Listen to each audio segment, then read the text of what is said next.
البدع والأهواء، أهل البدع العقائدية وأهل البدع السياسية. نقول بيننا وبينكم السلف، بيننا وبينكم الكتب، كان فيقول البدع بيننا وبينكم. Bismillahirrahmanirrahim. Qala al-Imam an-Nawawi rahimahullahu taala. Oh, kita jumpa hadis ini. Al-haditsus salis wal arbaun ba'da salasimi'ah 343 untuk nomor yang di sini.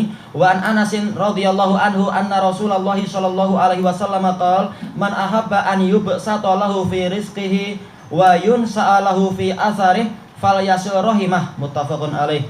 Barang siapa suka untuk rezekinya itu dilebarkan, dilapangkan, dan umurnya itu dipanjangkan, maka hendaknya dia menyambung kekerabatan.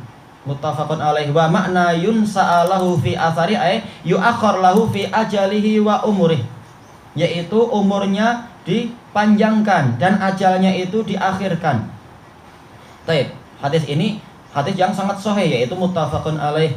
Rasulullah menyebutkan sallallahu alaihi wasallam, barang siapa suka untuk rezekinya itu dilebarkan atau dilapangkan, diperluas, dan umurnya diperpanjang, maka hendaknya dia menyambung kekerabatan.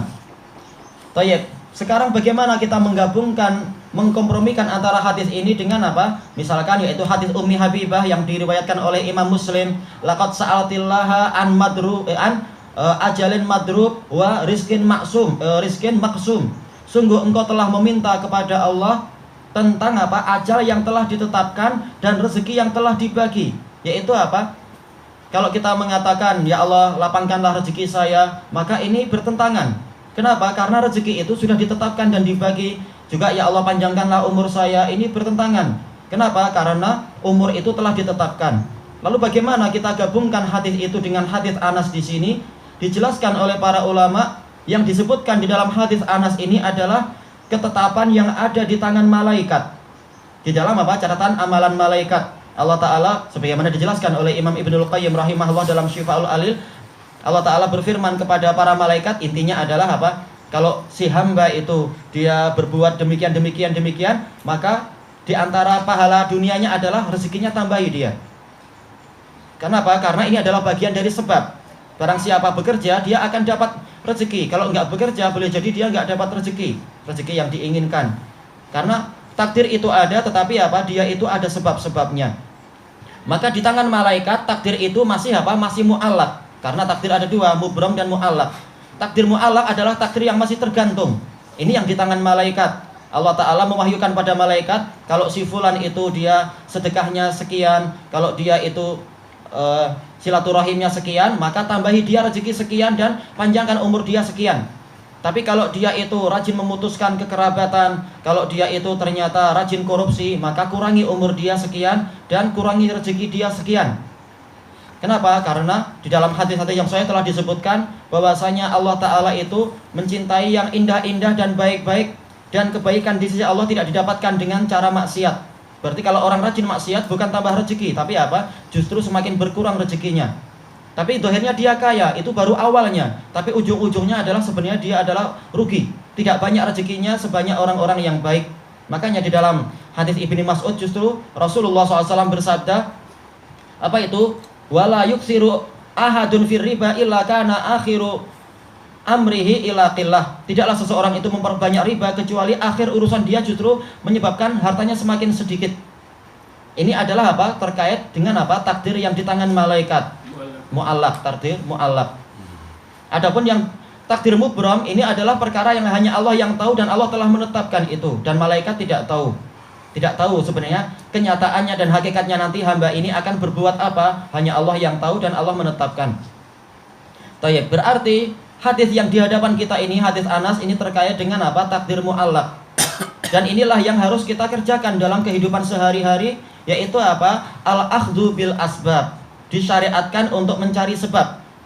Karena Allah Ta'ala walaupun dia telah menakdirkan segalanya, tetapi takdir itu ada hubungan sebab akibat. Barang siapa berobat, maka dia boleh sembuh. Barang siapa makan, maka dia boleh selamat dari kelaparannya. Barang siapa dia minum, maka dia boleh selamat dari kehausannya. barang siapa membangun rumah maka dia boleh jadi maka dia akan apa? Berjaya, selamat dari terik matahari dan cuaca yang sejuk dan seterusnya. Semuanya ada sebab. Makanya kita disuruh untuk mengambil sebab-sebab tadi. Di antara sebab datangnya rezeki adalah apa? Menyambung kekerabatan. Sebab untuk umur panjang adalah apa? Yaitu menyambung kekerabatan. Walaupun sebab yang lain banyak, yaitu apa? Kita memang mengambil kehati-hatian. Jangan dengan alasan semua sudah takdir, oh saya akan ke zoo, saya akan masuk ke mulut harimau. Kalau takdirnya selamat, selamat. Ya takdirnya selamat. Kalau takdirnya selamat, selamat. Tapi mungkin calar-calar nggak tahu seberapa calarnya itu.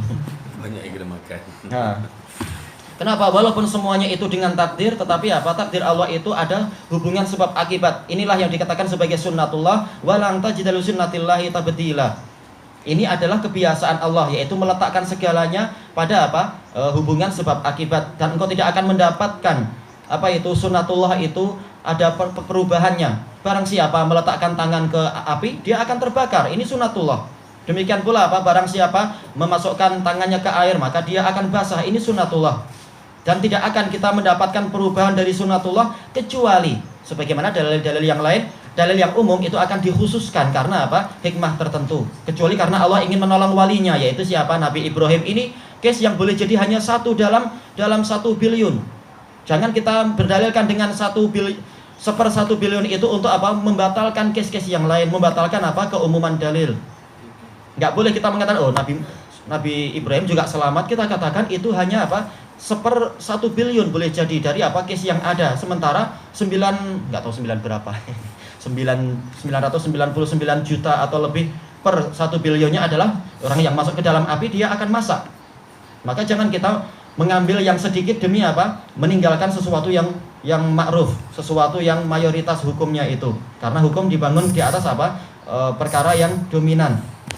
Demikian pula kita tahu bahwasanya orang yang ditakdirkan kenyang, dia akan kenyang walaupun tidak makan. Tetapi apa? Ini adalah perkara yang menyelisihi sunnatullah. Untuk sunnatullah, asalkan kita tidak makan, pasti kita akan apa? Kelaparan.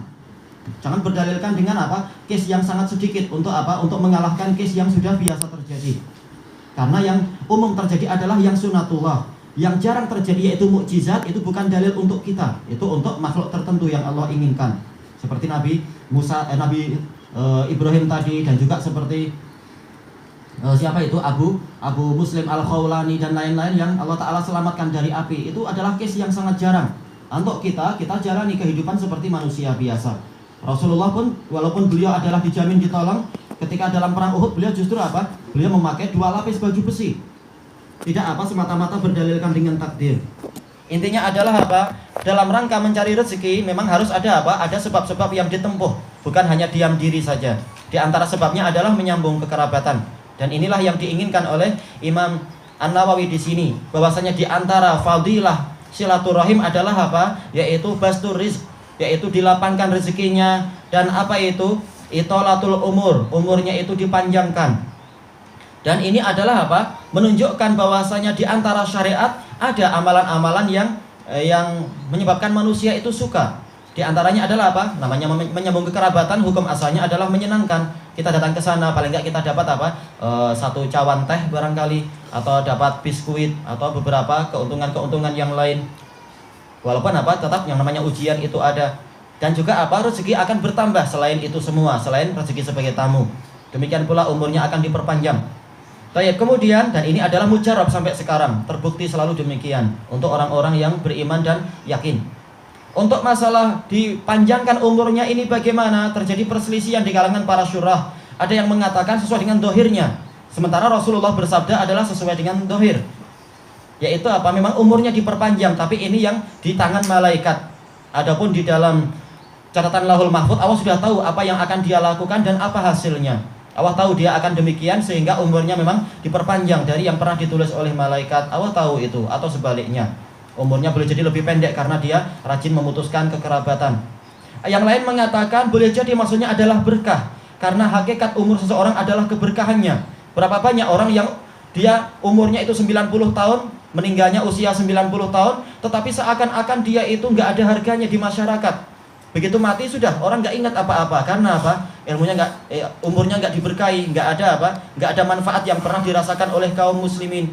Seperti apa? Sebagian raja-raja Bani Umayyah kita nggak tahu boleh jadi siapa dia, padahal apa? Padahal boleh jadi umurnya panjang. Kenapa? Karena nggak diberkahi. Demikian pula Bani Abbasiyah, demikian pula apa? Raja-raja Bani Saljuk dan seterusnya itu.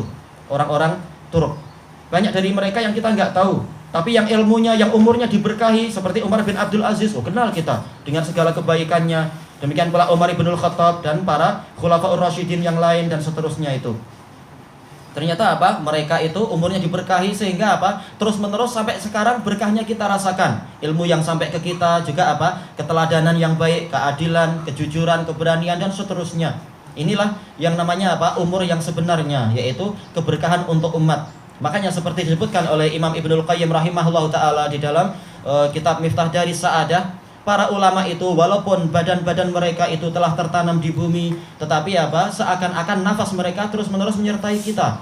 Yaitu apa? Ilmunya diberkahi. Terus-menerus kita bilang qala Syafi'i, qala Ahmad, qala Tsauri. Seakan-akan mereka masih terus bersama kita dan membimbing kita walaupun mereka sudah lama meninggal. Inilah keberkahan yang sebenarnya dan inilah yang namanya apa? Panjang umur.